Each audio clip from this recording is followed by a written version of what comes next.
समझ में नहीं आता। उनकी खामोशी समझ में नहीं आती। हम तो पहले दिन से जो गाजा में हो रहा है उसकी मुखालफत करते आए हैं। बेगुनाहों को इस तरह मारना समझ में नहीं आता। रोज अगर आप देखें, चाहे टीवी चाहे मीडिया,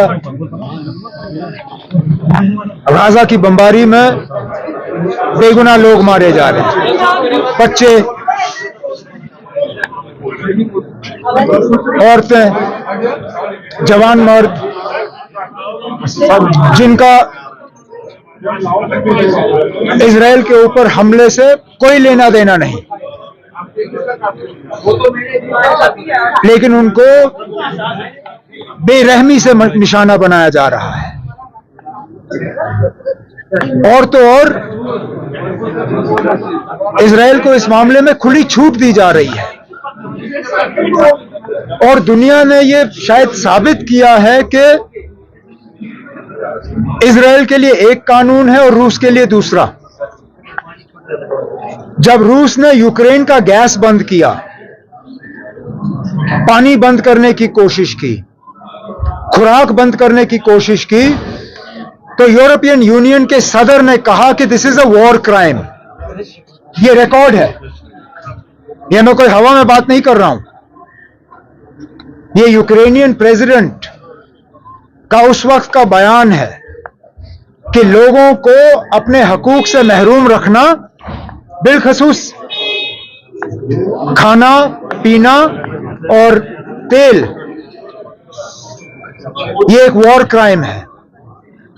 अगर जो रूस ने यूक्रेन के साथ उस वक्त किया वो वॉर क्राइम था, तो फिर क्या जो इजराइल गाजा के साथ कर रहा है, क्या वो वॉर क्राइम नहीं है?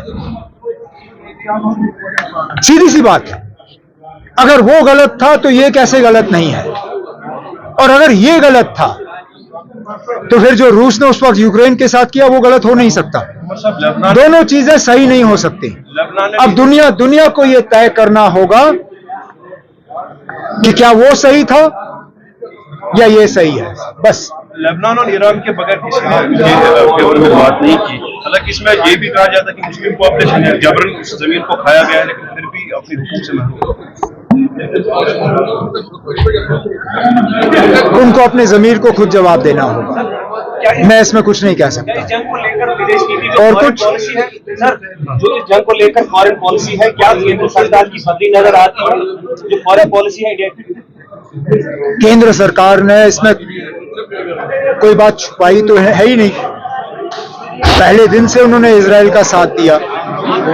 उसके बाद फिर शायद वहां पे ये देख के कि बेगुनाह लोग मारे जा रहे हैं, उन्होंने गाजा में एड रिलीफ भेजने की बात की, लेकिन वो भी समुंदर में कतरा के बराबर है।